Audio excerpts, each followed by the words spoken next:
Hasto terlibat kasus Harun Masiku. Begini kronologisnya.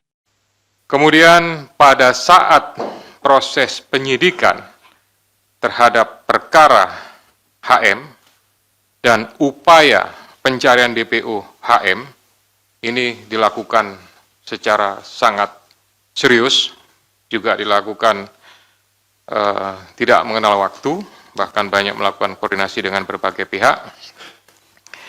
Penyidik menemukan adanya bukti keterlibatan Saudara HK yang bersangkutan selaku Sekjen PDI Perjuangan dan Saudara DTI selaku orang kepercayaan Saudara HK dalam perkara dimaksud dengan poin-poin penjelasan sebagai berikut. Perbuatan Saudara HK bersama-sama dengan Saudara HM dan kawan-kawan dalam memberikan suap kepada Wahyu Setiawan dan Agustiani. Yang pertama, HK menempatkan HM pada Dapil 1 Sumsel, padahal HM berasal dari Sulawesi Selatan, tepatnya dari Toraja.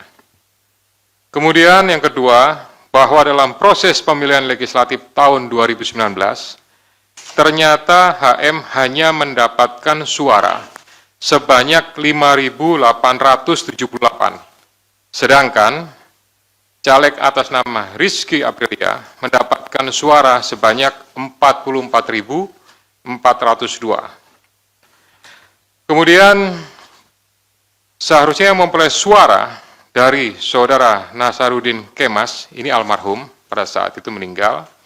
Ini adalah Saudari Rizky Aprilia, ya, karena aturan seperti itu saat itu. Namun ada upaya-upaya dari Saudara HK untuk berusaha memenangkan HM melalui beberapa upaya-upaya, antara lain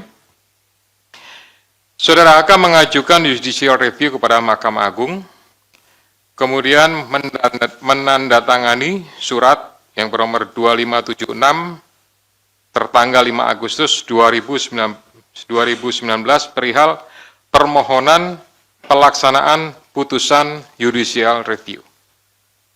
Keempat, setelah ada putusan dari MA, KPU tidak mau melaksanakan putusan tersebut. Oleh sebab itu, Saudara HK meminta fatwa kepada MA. Selain upaya-upaya tersebut, Saudara HK secara paralel mengupayakan agar Saudari Rizky mau mengundurkan diri untuk diganti dengan Saudara HM.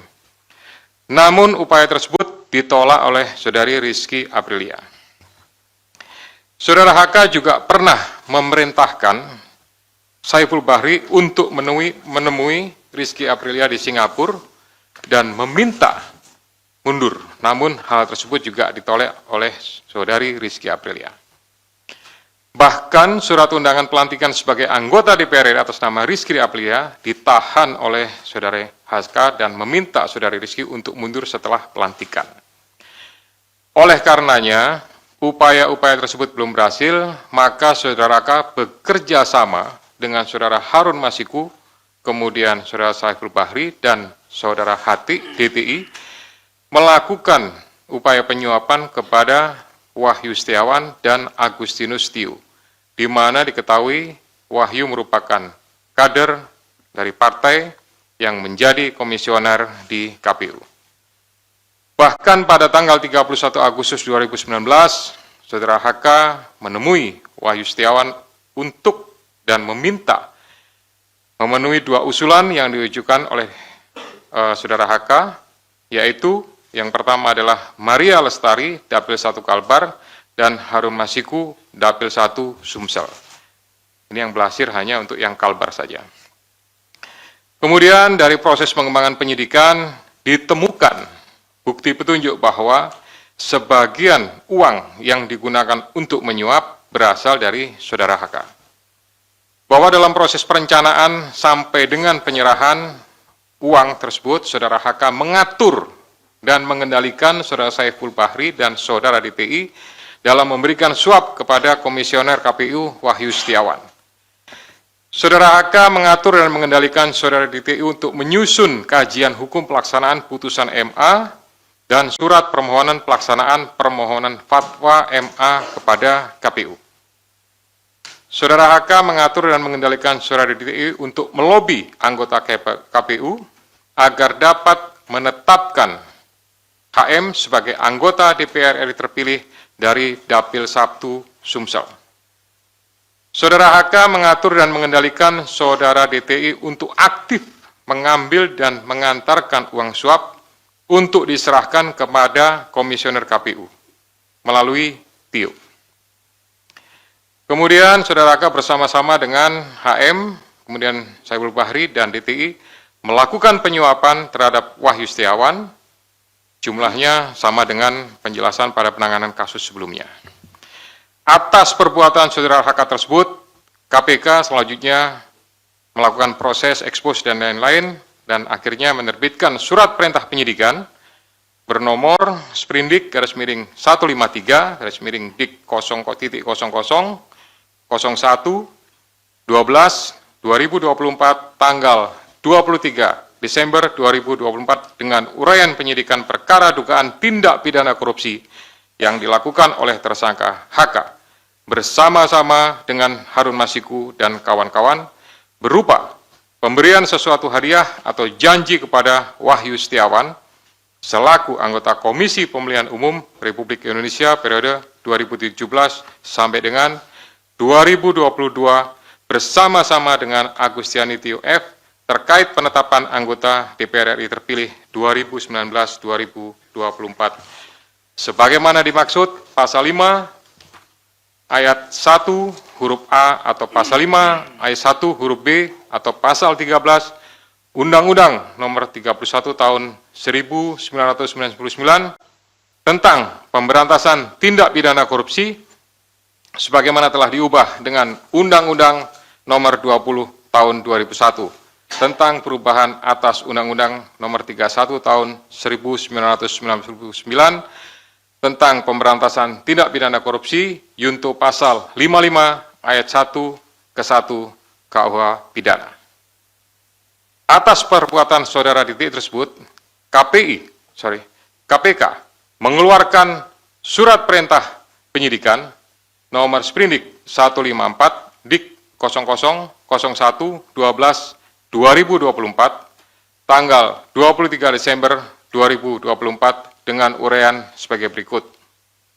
Penyidikan perkara dugaan tindak pidana korupsi yang dilakukan oleh tersangka DTI bersama-sama dengan Harun Masiku dan kawan-kawan berupa pemberian sesuatu hadiah atau janji kepada Wahyu Setiawan selaku anggota Komisi Pemilihan Umum bersama-sama dengan Agustiani Tio F terkait penetapan anggota DPR RI terpilih 2019-2024 sebagaimana dimaksud pada pasal 5 ayat 1 huruf A atau pasal 5 ayat 1 huruf B atau pasal 13 Undang-Undang Nomor 31 Tahun 99 tentang pemberantasan tindak pidana korupsi sebagaimana telah dirubah dengan Undang-Undang Nomor 20 Tahun 2001 tentang perubahan atas Undang-Undang Nomor 31 Tahun 99 tentang pemberantasan tindak pidana korupsi yunto pasal 55 ayat 1 ke 1 KUH pidana.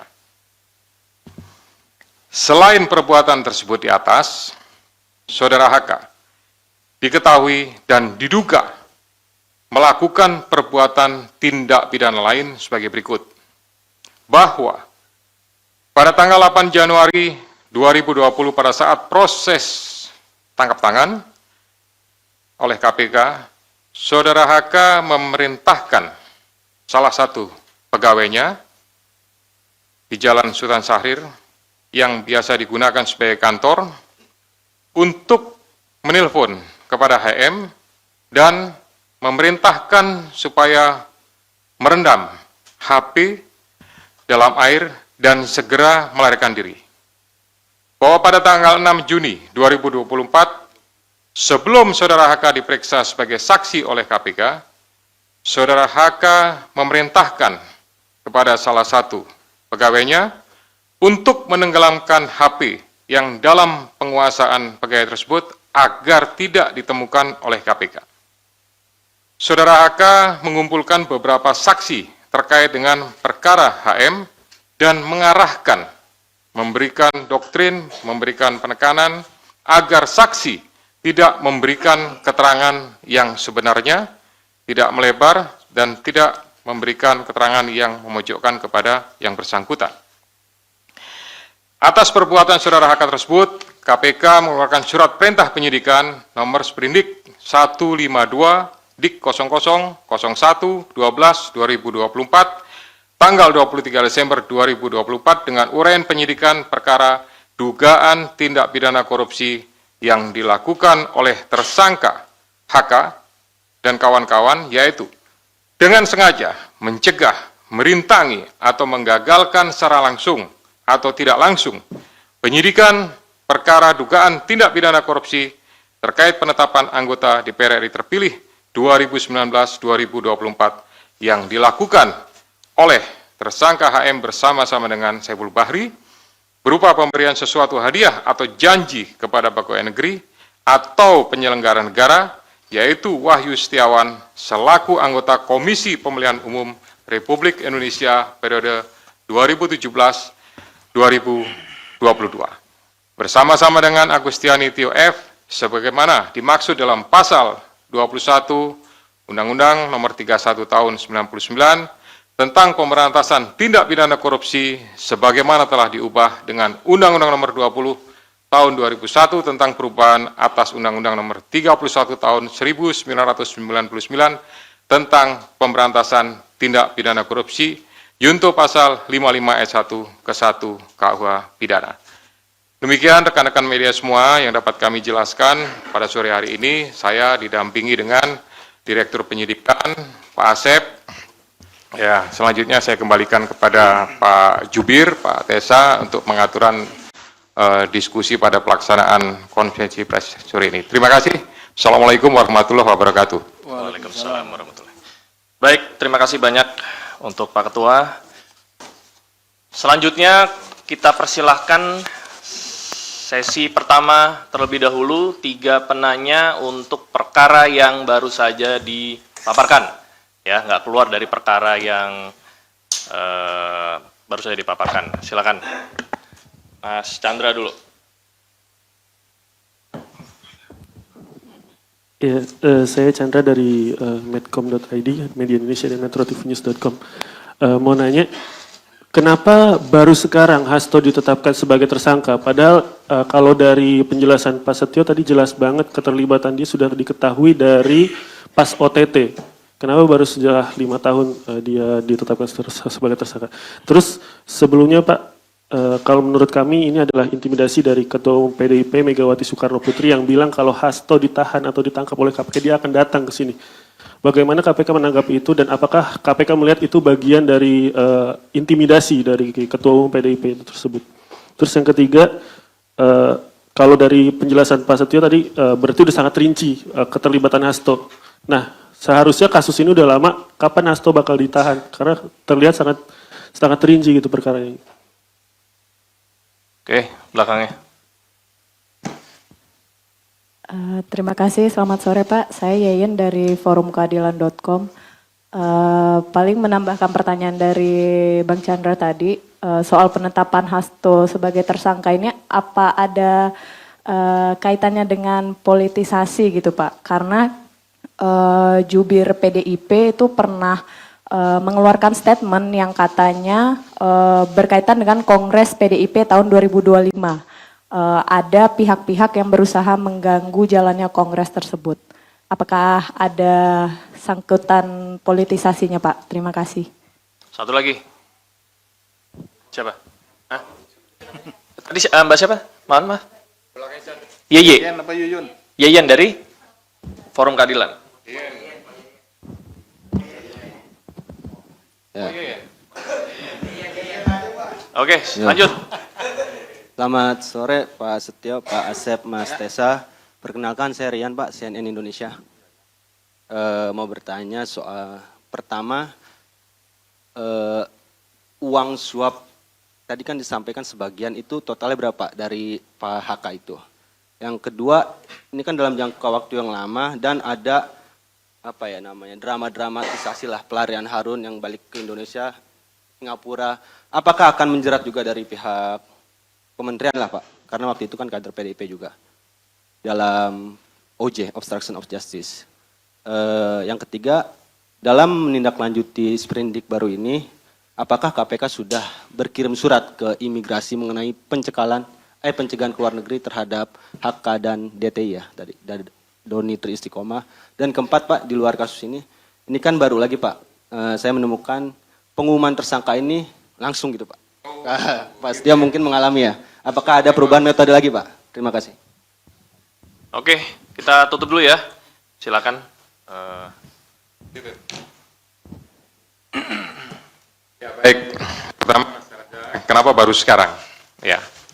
Jadi kalau rekan-rekan melihat, gitu, kasus ini kan sejak 2019 sudah ditangani, gitu. Tapi kemudian baru sekarang. Ini karena kecukupan alat buktinya, gitu. Tadi sebagaimana sudah saya jelaskan di awal, penyidik lebih yakin, gitu. Kemudian setelah pada tahap proses pencarian BPU Harun Masiku, gitu, ada kegiatan pemanggilan, kemudian ada kegiatan pemeriksaan, ada kegiatan penyitaan terhadap barang bukti elektronik. Nah, disitulah kemudian kita mendapatkan banyak bukti dan petunjuk yang kemudian menguatkan keyakinan penyidik untuk melakukan tindakan, untuk mengambil keputusan, ya tentu melalui proses tahapan-tahapan sebagaimana yang sudah diatur di Kedeputian Penindakan, baru kemudian diputuskanlah ya terbit surat perintah penyidikan, gitu. Jadi sebetulnya alasan pertimbangan itu. Kemudian sampaikan masalah intimidasi, ya kami murni melakukan proses penegakan hukum saja, gitu ya. Saya yakin Kedeputian Penindakan sudah melakukan ini dan ini juga menurut saya bagian daripada isi dari memori serah terima yang kami terima dari pejabat lama. Jadi sebenarnya kami juga tinggal melanjutkan sajalah, kira-kira seperti itu. Terakhir tadi Mas Janet sampaikan, penjelasan sudah sangat rinci, kemudian kapan ditahan, tentu itu nanti Pak Asep yang akan menentukan. Pimpinan juga tidak punya kewenangan untuk melakukan intervensi kepada penyidik, karena penyidik adalah independen, gitu. Silahkan nanti Pak Asep kalau mau tambahkan terkait masalah kapan ditahan, tapi pastinya ya kita melakukan proses itu sesuai dengan ketentuan yang ada. Kemudian tadi Mbak En sampaikan, apakah penetapan ini ada politisasi? Ini sama jawabannya, murni penegakan hukum, gitu. Kemudian di Kongres ada pihak-pihak yang akan mengganggu.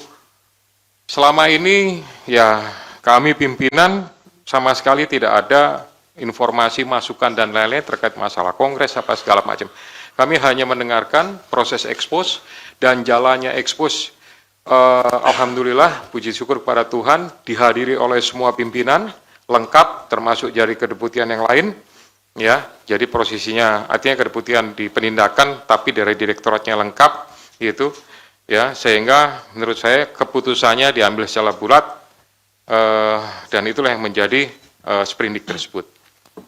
Kemudian uang suap sebagian dari HK, ya. Itu dari hasil yang sudah kami dapatkan saat ini, tapi itu nanti akan menjadi bagian inti daripada materi pemeriksaan yang akan dilakukan oleh para penyidik.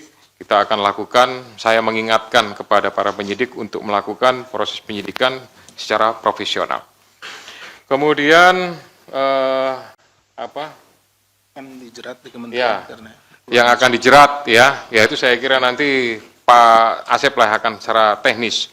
Kemudian tadi yang terakhir, ini konvensi pers ini dilakukan, biasa kan dulu-dulu, zaman saya masih di sini itu kan dilakukan pada saat bersamaan dengan penahanan.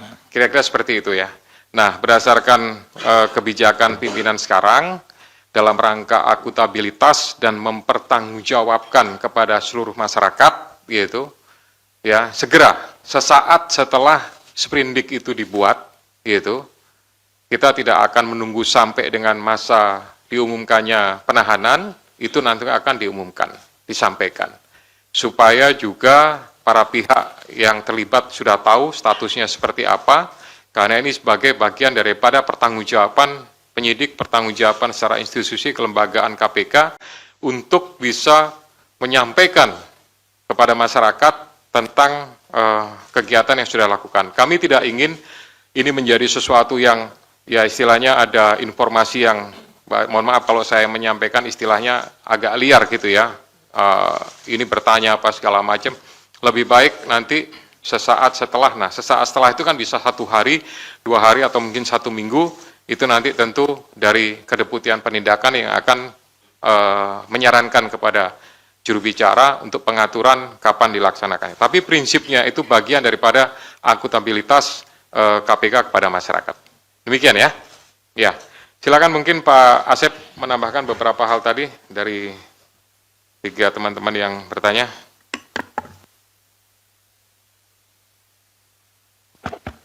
Terima kasih Bapak Ketua. Yang saya hormati Pak Ketua, Pak Jubir, dan rekan-rekan sekalian yang berbahagia, para jurnalis. Izin menambahkan apa yang telah disampaikan oleh Pak Ketua tadi, yang terkait dengan kapan Saudara HK akan ditahan. Jadi rekan-rekan sekalian, bahwa sprindik yang kami terbitkan pada tanggal 23 kemarin, itu merupakan pengembangan penyidikan dari perkaranya Harun Masiku. Jadi saksi-saksi yang saat ini atau keterangan-keterangan yang ada, yang kami himpun, yang tadi Mas Chandra bilang ini sudah lengkap dan lain-lain, itu keterangan-keterangan di mana para saksi itu dipanggil di sprindiknya Harun Masiku. Ya, sehingga nanti untuk sprindik yang baru ini, kita tentunya akan memanggil kembali mereka dengan dasar sprindik yang baru ini. Sehingga diperlukan waktu untuk melakukan pemanggilan dan meminta keterangan kepada para saksi, dan juga kami akan melakukan penyitaan-penyitaan di mana juga itu yang barang bukti itu juga terkait di perkaranya HM. Sehingga diperlukan waktu, ditunggu saja nanti ya Mas Chandra untuk penahanannya. Pasti kita akan kabari seperti itu. Kemudian terkait juga dengan masalah tadi, apakah dari kementerian dan lain-lain akan dilakukan. Pokoknya seperti yang biasa kita lakukan di dalam penyidikan, kalau ditemukan tindak pidana baru yang dilakukan oleh siapapun itu, ya, maka orang itu harus mempertanggungjawabkannya. Tentunya kita akan melalui proses yang ada di sini, mulai dari jenjang direktorat, dilakukan ekspos, kemudian ke kedeputian dan juga ke pimpinan, seperti halnya untuk penetapan tersangka Saudara HK pada hari ini. Jadi melalui jenjang yang ada, artinya ketika ditemukan. Jadi tidak hanya di kementerian, dimanapun jika diketemukan tindak pidana korupsi atau yang berkaitan dengan tindak pidana ini, akan kita proses. Kemudian terkait dengan cekal tadi mungkin yang ini Mas Chandra, jadi seperti yang diketahui pada SOP yang kita miliki atau POB yang kita miliki, ketika ini naik juga diikuti dengan pencekalan, ya, pencekalan terhadap yang bersangkutan, kemudian juga terhadap orang-orang yang memang berkaitan dan kita duga bahwa dia memiliki informasi dan akan menyulitkan apabila dia berada atau keluar negeri, seperti itu. Jadi pencekalan serta-merta kita lakukan. Pencekalan itu seperti biasanya 6 bulan, ya, nanti kan bisa diperpanjang seperti itu. Tidak hanya orang tertentu ya, memang itu semuanya seperti itu gitu, Mas Chandra. Mungkin itu yang bisa kami sampaikan, menambahkan. Ikuti dari terus informasi-informasi lainnya di SIP News Network. Baik.